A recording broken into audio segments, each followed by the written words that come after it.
Hello, and welcome to the Baker and the Banker podcast. I'm Jenny Keller of Jenny Cookies, and this is my mortgage guy, Dan. Welcome. This is our first episode of the Baker and the Banker podcast. So welcome to the very first episode and launch. This is going to be fun. I think it's going to be really perfectly timed as well, because what's happening this week?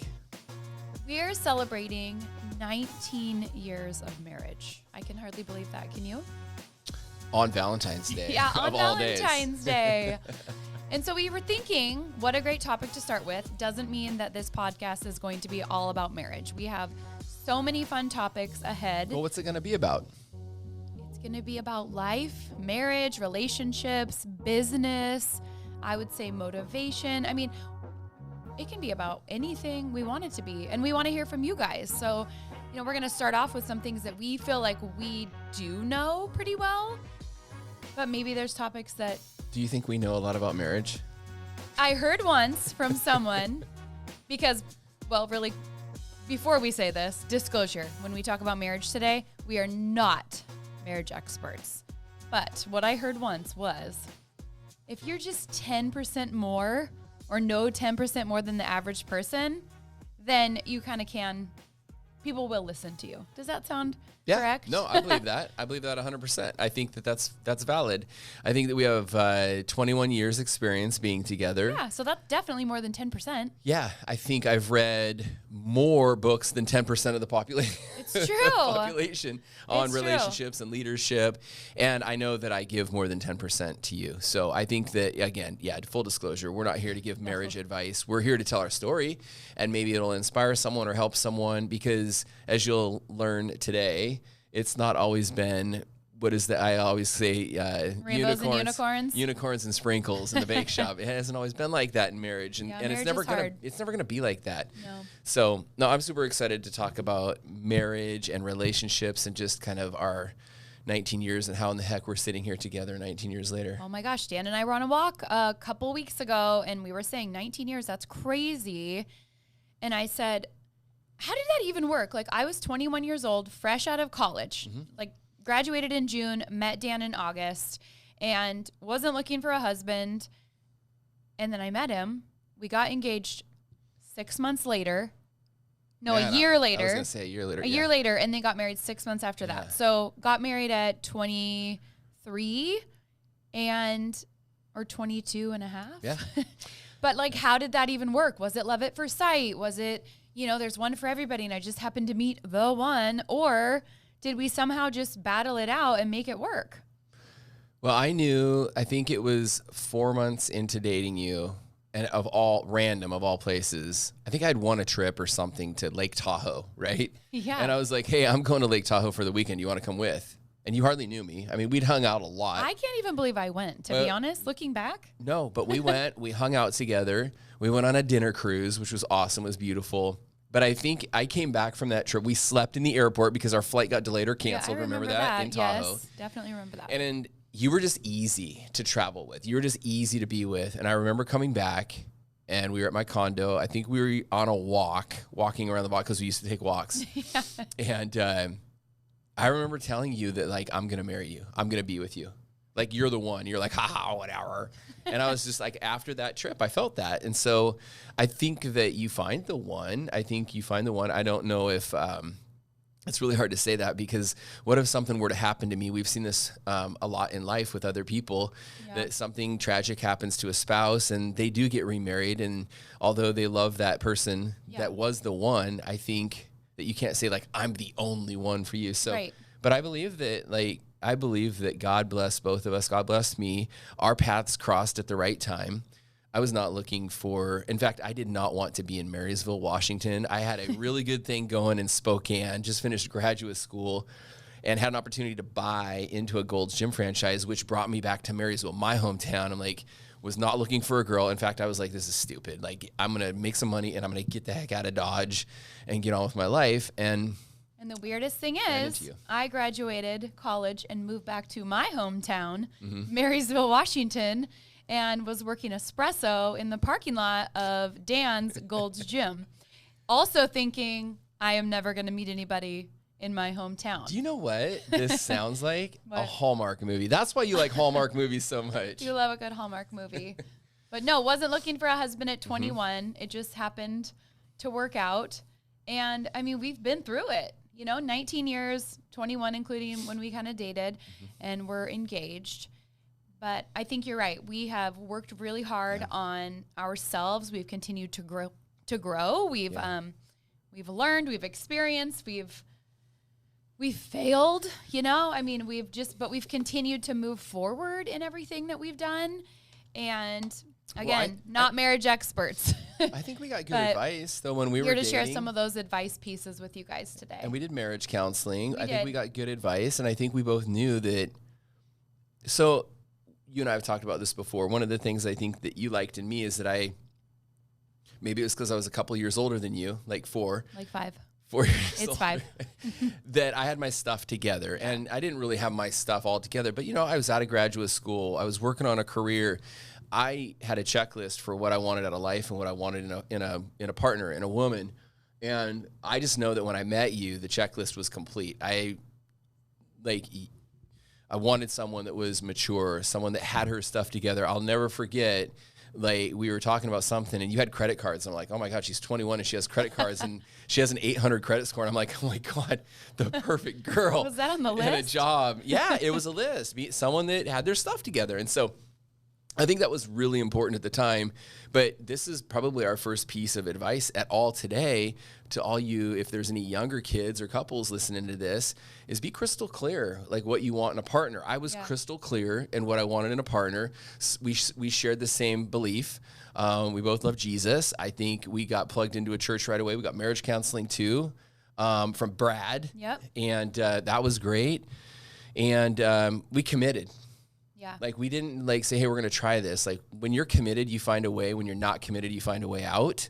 Yeah. And I think with the divorce rate in America right now, pushing 60%, I think there's a lot of people that have that door open, if you will, that way out. And that's not been an option for us. Well, in the marriage counseling we did with Brad Hoganson, shout out, one thing he had us, I don't want to say we had to abide by this, but I remember him saying great marriages begin when both partners agree that divorce is not going to be an option, meaning you're going to work through it.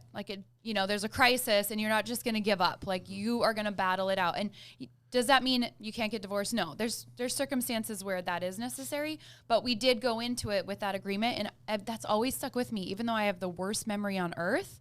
It was, that there's always a way out. I think there's usually always a way out, for most situations. Yeah. So, that was one of the things. So like I said, personal growth. We've always done that. We both believe in Jesus. We have standards. I mean, I wasn't looking for a husband at 21. So I can't say, oh, Dan, you had all these standards I was looking for, but you were mature and you did have your stuff together. And that was attractive. And I was always mature for my age. And so it just, I don't know, it clicked, I guess. And then probably the most important thing is I believe that we choose to do this every single day. And it's hard. Marriage is hard. One thing I have talked with our kids about, friends about, family, any relationship that you're going to be in is going to take work. It's hard. Relationships are hard. And it can go even to friendships, right? I tell my kids, to have a friend, you got to be a friend. And sometimes being a friend isn't your favorite thing to do. You might have to go do something for a friend that's not that fun, and it's the same thing with family, with teammates, with your partner, with whatever, it's going to be difficult, but you're going to get what you give, right? Yeah. You're going to get out what you put in. Yeah. Yeah. I don't know if my words are getting mixed up, but no, it's true. I think that the personal growth part of it's big. You guys, I always read trying a lot to of make books. yourself better. Yeah, you got to get better. You got to be growing. When you're not growing, if you're not growing, you're dying. I think in a relationship with someone too, always trying to learn how to. So I've been really focused on leadership over the last 10 years because of me wanting to move up in my industry and the company that I work with.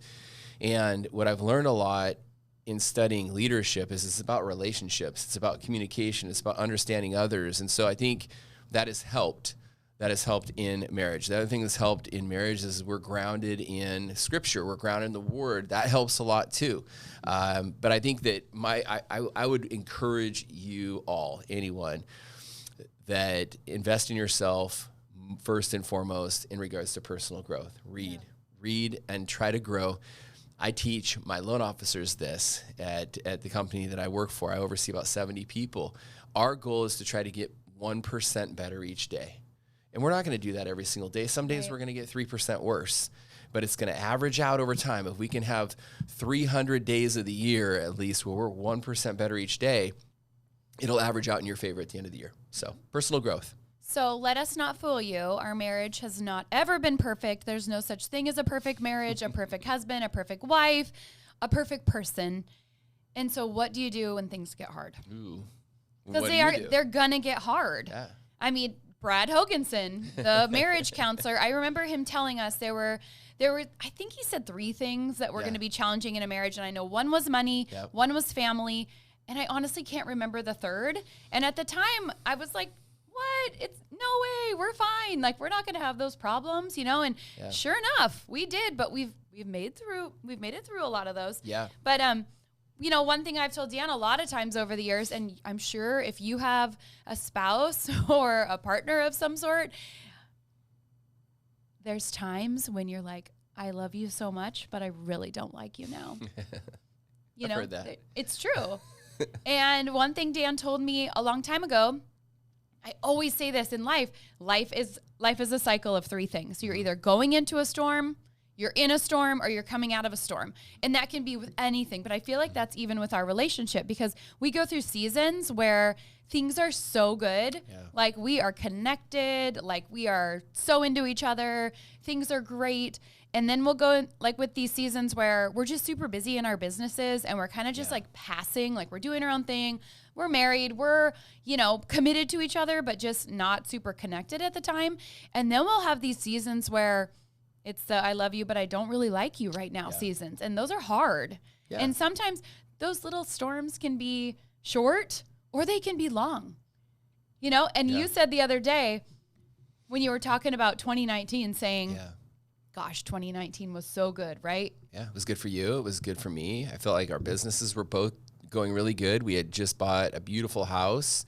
Our kids were doing good. Hudson made All-Stars. It was a good time. I loved 2019. I'm so grateful for 2019. It was when my last cookbook came out. I had the opportunity to go on a book tour. Yeah. I was doing TV shows. Like, I got to go on the Today Show. I got to go on Kelly Clarkson. My bake shop was thriving. We were teaching cookie classes around the country. I mean, I am so grateful for that time. And then you know what happened? 2020. But remember when we were on a walk in 2019, I was like, Jenny, I can remember exactly where we were in Woodway.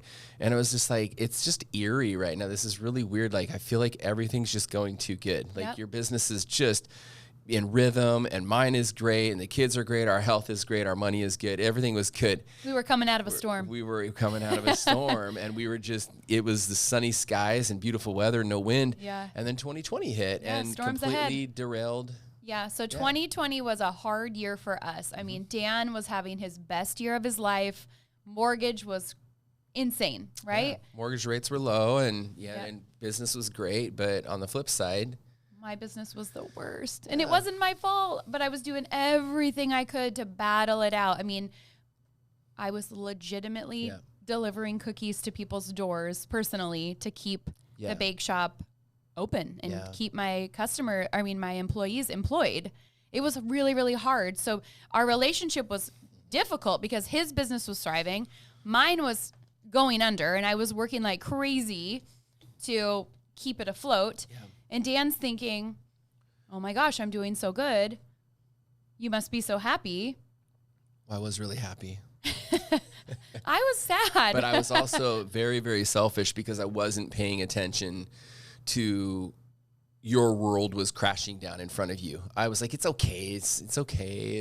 He's like, you're fine. You're going to go out of business, but you're going to be fine. And you don't have to work. It was, you never opened the bake shop for that to be like a career. And I'm like, you don't understand. I have put in 10, 15 years into this business. Yeah. It's never been about the money for me. It was about so many other things. And so it was hard. So all that to say, there's just one example. There's many, many examples of 21 years in a relationship, but that was a hard year. So how did we get out of that? Maybe you guys are going through a storm right now.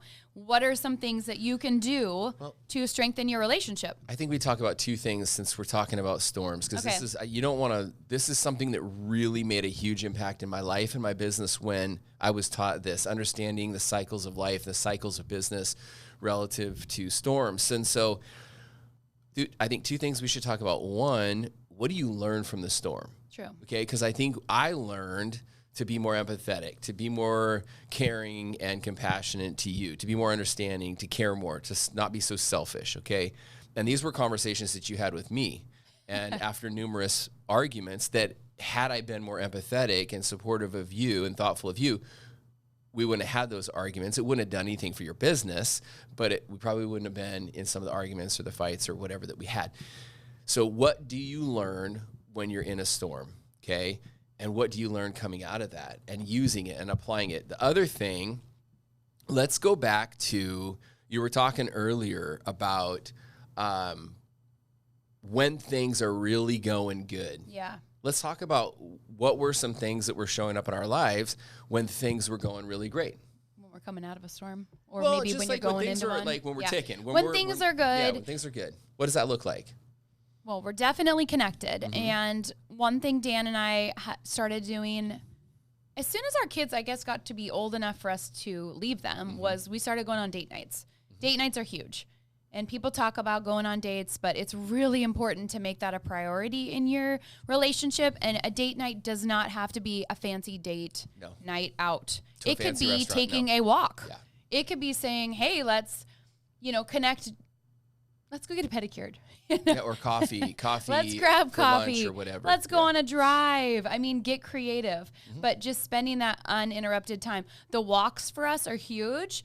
It kind of makes us sound like we're 80, but when we're on a walk, our phones are tucked away. They're not, sometimes they're not even with us. Our computers are put away. We're just having quality time together.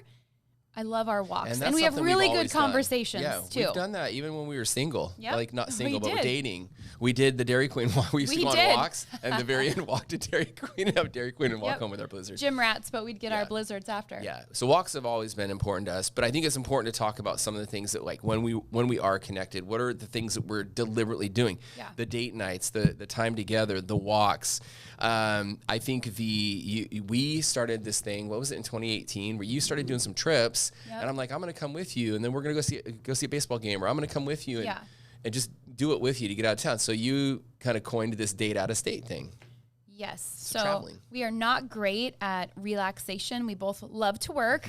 And so Dan would have a conference, or I would have to teach a class somewhere or have an event. And so we'd kind of piggyback on that trip and tag along, and then we'd get to spend time together away. It was kind of like an excuse, to be able to get away. Yep. And it's so refreshing to get away with your spouse. I mean, we probably didn't go away for like 10 years after we had kids because we didn't really have anybody to take care of our kids. Yeah. But then once we realized how great it was, love a date out of state. So that was really a turning point, I think, for us to be able to get away with our kids and also realize how much that meant to our relationship, and also having that to look forward to. Like now Dan will say, oh, I have a conference in San Antonio. Do you want to go? And then even though we're not going to Paris, it's just really fun to get on a plane. And we're not even hanging out there. I'm in conferences back-to-back days, but we get to travel together. We get to go out to dinner at night. You get to go to the spa.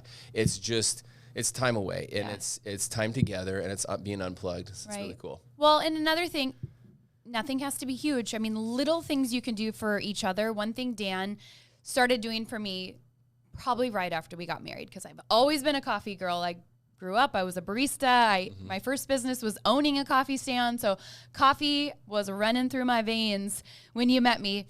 And Dan started making me coffee in the morning and bringing it literally to me in bed. It'd be on my nightstand. And I would always say, like, this is something I'll talk about at your funeral someday, that one little thing that you did for me meant so much. And even when we would be in an argument, or we were in that season where we were just passing, or even in the I love you, but I don't like you right now season, the fact that Dan would have that coffee there before I even opened my eyes meant, that you still loved me. There's been a few times when I didn't get a coffee, and then you know. It's really bad. I'm really mad. But just little things like that, I really appreciate that. So, I mean, those were some of the things that I think when things are good. You know, the other thing is kind of showing up for each other, and that's going to look different for everybody. For Dan, I mean, he teaches home buyer classes. He does Coffee with Keller. He does realtor events, lunch and learns. And I know that it means the world to Dan when I'll come and speak on social media or running a small business, or maybe I'm prepping the party or preparing the treats or whatever that looks like. I know that means a lot. And on the flip side, Dan showing up for me would mean coming to my bake shop events, you know, dressing up as the Cookie Monster when we're doing a theme day. Mr. Cookies, wearing his Mr. Cookies sweatshirt. We also have the cutest, really the $1 million money pit International Harvester Metro truck, which is my little dessert truck. And nobody can really drive it but Dan. And so when Dan drives that truck for me, that's showing up for me. I know he hates it. I know that he hates leaving work on a Friday to drive to the bake shop, to drive that truck all the way to Stanwood or Bellevue or wherever we're going.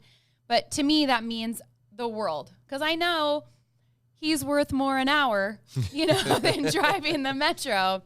But he does it for me. So those are the things that... So I think it's important. So that's when things are going good and we're connected. All right, so now let's flip it. All right, so let's say, you know, you're in a rut, the romance is gone, things aren't going really good, because we've been there where it just, and guys, it snowballs, and it snowballs fast. Once it's like, you know, I don't like you right now, and it goes on another day, and then a week, it starts to snowball, and it can get out of control pretty quick. So what if the romance is gone? How do you snap out of kind of a bad situation, kind of swallow your pride, and get back and get reconnected? What are some tips that you have that we've either done or that you know? Okay, so the first thing I think everybody needs to realize is that everybody fights, right? This kind of goes back to any relationship you're going to have. You guys have to realize that any relationship, friends, family, spouses, employees, anybody you're in relationship with, you're never going to get along all the time. So don't let this crisis feel like this marriage is over.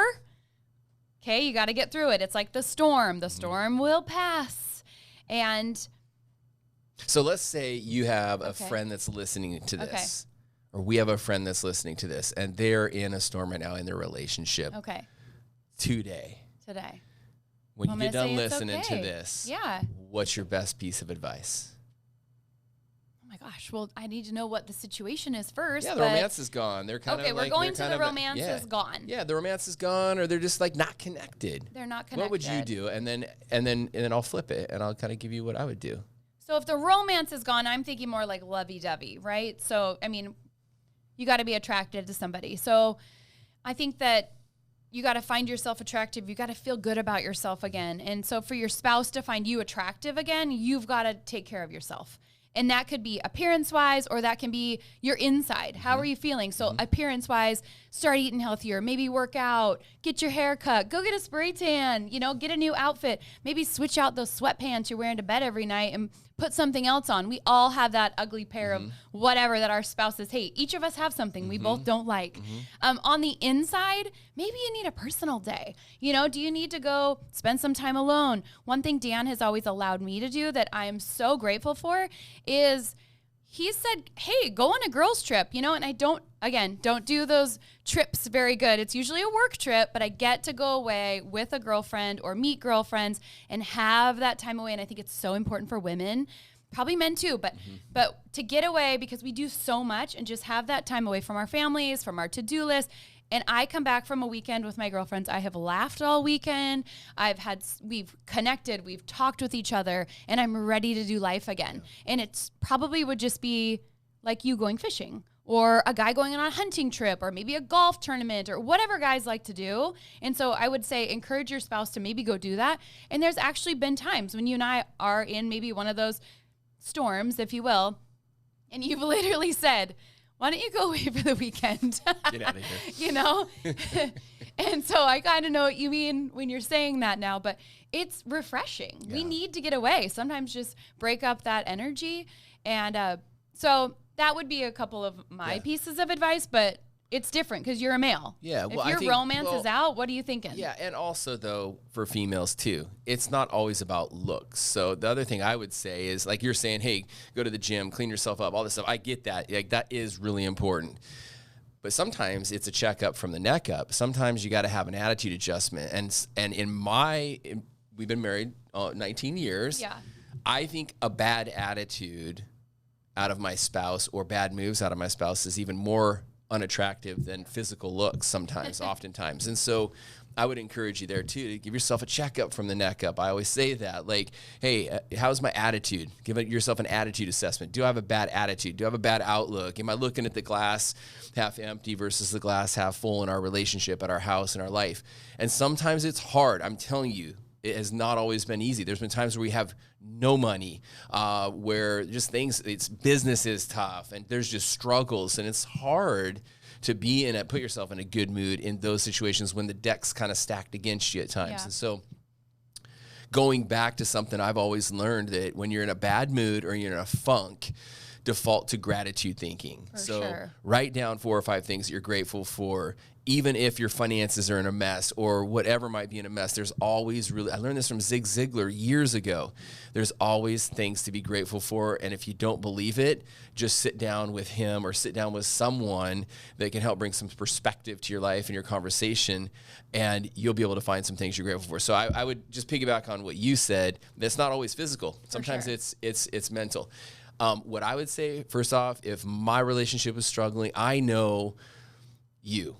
And so that's the other thing, knowing your partner. I know you, and I know that if I can go spend some time with you, or this will get us into kind of what we're going to talk about next, I know your love language. Yeah. So if I'm on your crap list, I'm going to do dishes, I'm going to do some laundry, I'm going to clean up, I'm going to do some things, because acts of service is something that you enjoy.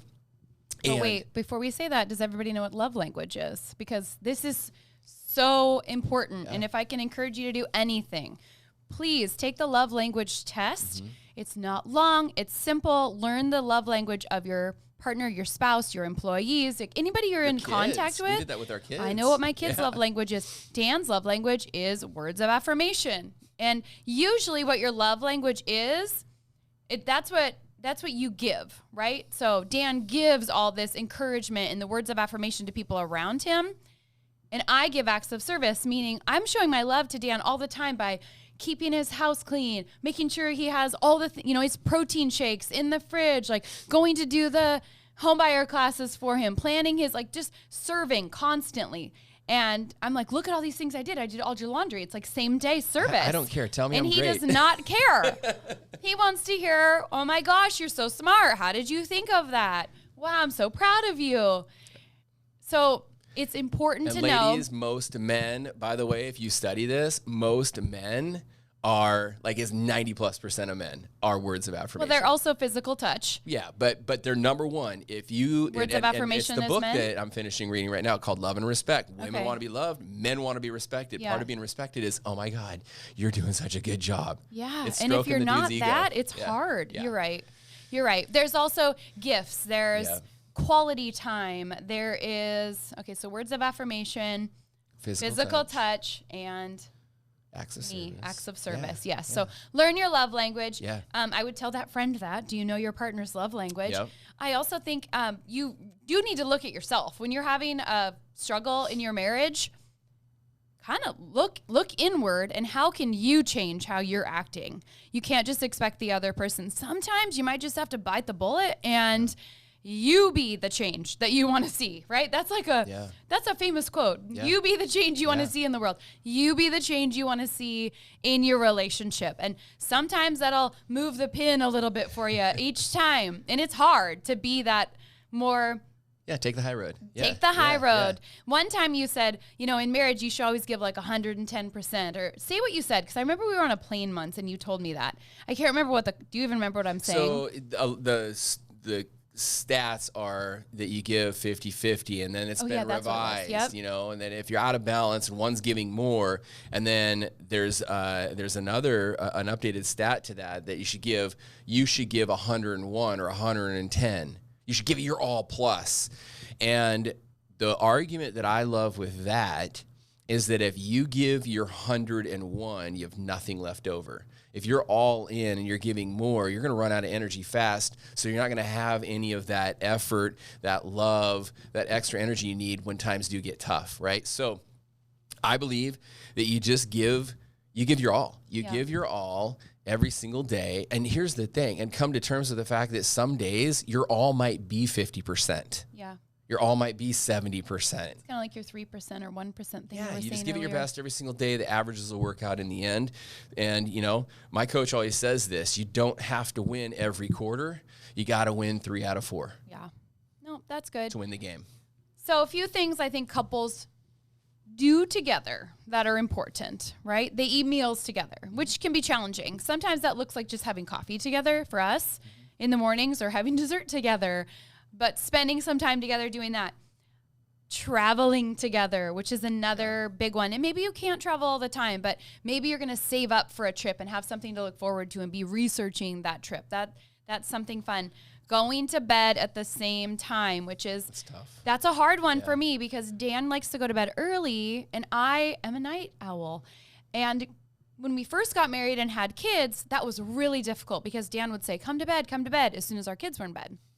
And I would say, are you kidding? I've had children on me all day long. I've been cleaning, I've been feeding, I've been working, doing all the things. And now everybody's asleep. And this is my time. Yeah. Like I'm going to sit on the couch and I am going to watch a show. Well, that's when you were building Jenny cookies. Too, or I was decorating cookies at night. Yeah. I mean, that's how I got started. My kids will go to bed and that's what when I would bake and decorate. Yeah. So we were not going to bed at the same time. So it is hard to find that balance, but maybe you set that up for a few days a week or whatever that looks like, but it is important. Yeah. And then having the date nights, of course, which they don't always have to be a fancy date. Yeah. It could be a little of anything. What about finding a hobby that you guys both like? And we're not really big hobby people, but but that could look like maybe something your husband likes or your spouse likes that you can get into. And I can tell you, I have very much supported your baseball hobby, love, passion, whatever you're going to call it, because we go to Mariners games now together, and that has truly become one of my favorite things that we do together. I look forward to baseball season. Yeah.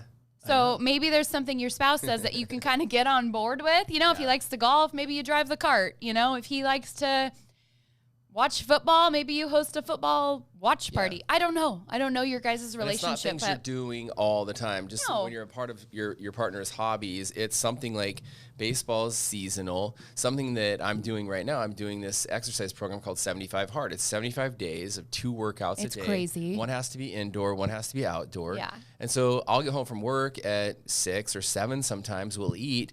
And we go on a walk together. And you weren't doing this at the very beginning, and now you're doing it with me because I have to do it for 75 days. I realized if I wanted to talk to Dan, I had to go on the walk. But we like it. We're enjoying it. We take our little dog Penny and go out. I was giving my 110%. Well, sometimes we need it. Yeah. But I love it. I love the night walks because, again, I get you all to myself. We have that quality time. Yeah. Yep. Another thing that I think is very important and difficult to do at times. You have to remember that your spouse is the most important person, right? You need to treat your spouse better than anybody. And oftentimes we treat our spouse worse than anybody. I don't fight with anybody. I am the most non-confrontational person on earth. The only person I argue with is you. Yeah.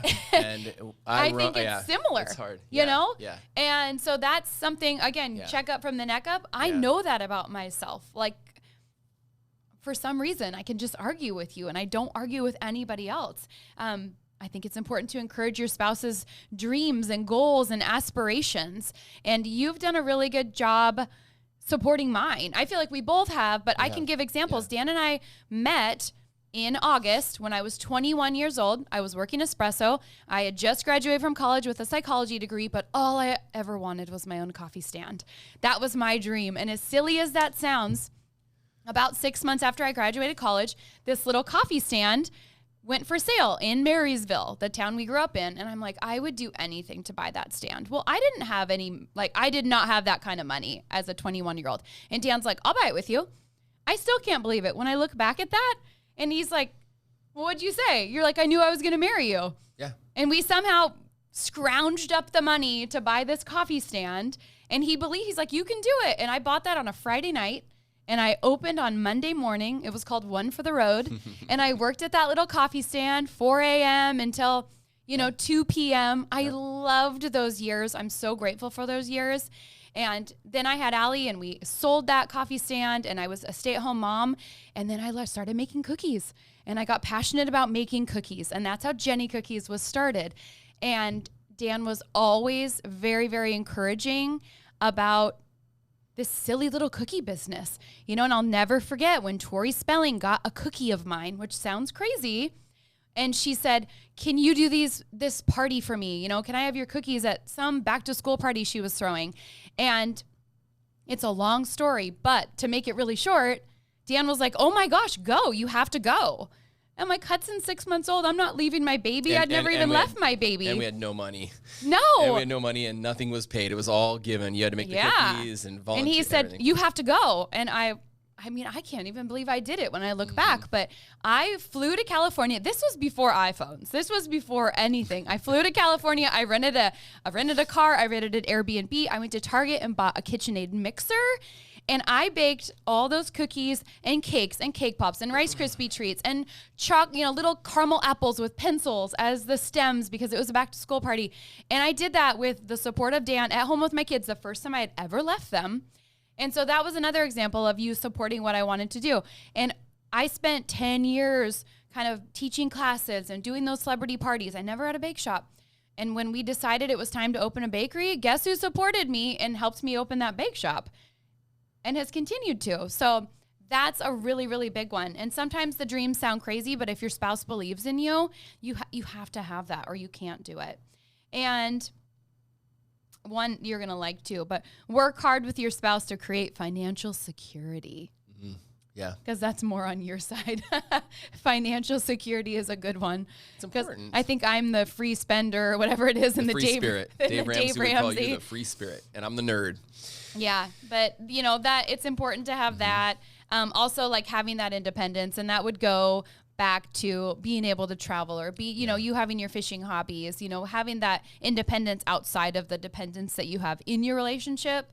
Yeah. So lots of good ideas there. I strongly think that people think the grass is always greener.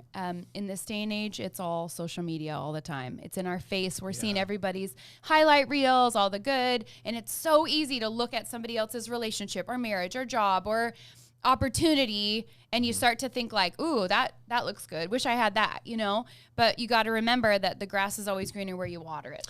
I have heard something that I repeat to myself all the time, and I love it. Whenever I start to get into that comparison mode, or I see some other person in my space, someone in the mortgage or financial services industry having more success than me, or someone that appears to be having a better relationship or marriage than me, or whatever. Yes, I think of the grass is greener where you water it. But here's the other thing I learned a long time ago. We are the authors of our own stories. You can write that story. You can write. If you mentioned this to me the other day, what was it? We were talking about it. Something about, you were something like write down what you want your business, your life, your marriage to look like and be it. Do it. Well, actually it was write down what the perfect marriage looks like or the perfect partner or that perfect business owner looks like and then be that list. And live it. Live it, see it, read it every single day, and you'll live it. And so I want to encourage you, as you listen to all of this today, and as you're working on your relationship or your marriage or your job or whatever you're working on, you're the author of your story. Write it. If you want a more successful marriage or to be a better parent, write down what being a better parent looks like. And be it. Yep. Business, same thing. And so I think that's really important. I learned that from Ed Milet a long time ago. And it's like, it really hit home that our lives is just a story. Yeah. And it's not over. It's not over. We're sitting here. We're eating, sleeping, breathing. We have so much opportunity that we don't even take advantage of, Mm-hmm. Yep. So I think this is a pretty good way to end our first podcast with a real quick recap. So what book did we talk about that you should go out if you haven't read The 5 Love Languages? You got to get it, right? You don't even have to get the book. You can go online, take the test, but I highly encourage learning the love language. I'm also very passionate about the Enneagram. If you don't know that, the Enneagram is just a personality test. You basically are given a number that you are. It goes 1 through 9. 1's a perfectionist. 2 is the helper, the giver. 3 is the achiever. What's interesting is Dan and I are both number 3s. And when you know your number, you kind of know how you tick, right? Yeah, how you work. Yep. And I'm really, really into that. I think it's really cool. And once you know what your number is, you can follow those different accounts online. And that's not a hard one to take either, but definitely love language is a great place to start. Learn your spouse, your partners, and your kids' love languages. That's really big. Yeah. So that is a task. That's some homework for you. Yep. We always want to leave you with a challenge this week. So what's your challenge? I think first challenge would be find out your love language. Love language is number 1. What's and number 2? then since we're achievers, I think we go like extra credit. Okay. First thing is love language. Number 2, extra credit.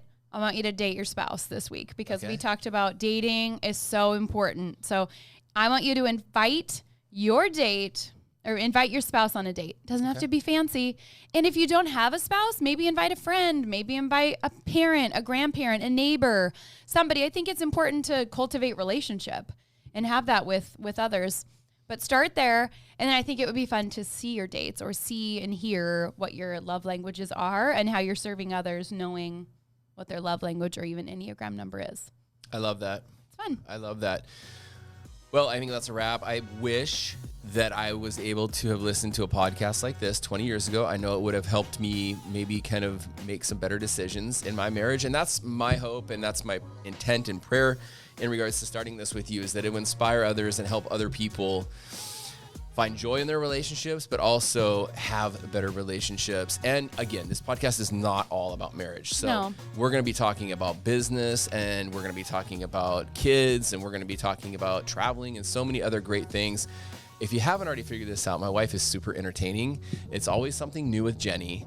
And so there's a lot to share. So, but I do want you, if you do go on that date, if you take us up on the homework, tag us if you share your love language or your spouse's love language, and tag us at Jenny Cookies or at My Mortgage Guy Dan. My Mortgage Guy Dan if you're out on a date. Yeah. All right. Maybe we'll pick our favorites and send you a little surprise. There you go. I do love to gift. All right. Well, the last thing I think is important here. Marriage is not easy, everybody. Building a strong marriage takes time, effort, and maturity, but I can promise you that it's worth it. Takes work. That's it. All right, guys. We'll see you next time on The Baker and the Banker podcast.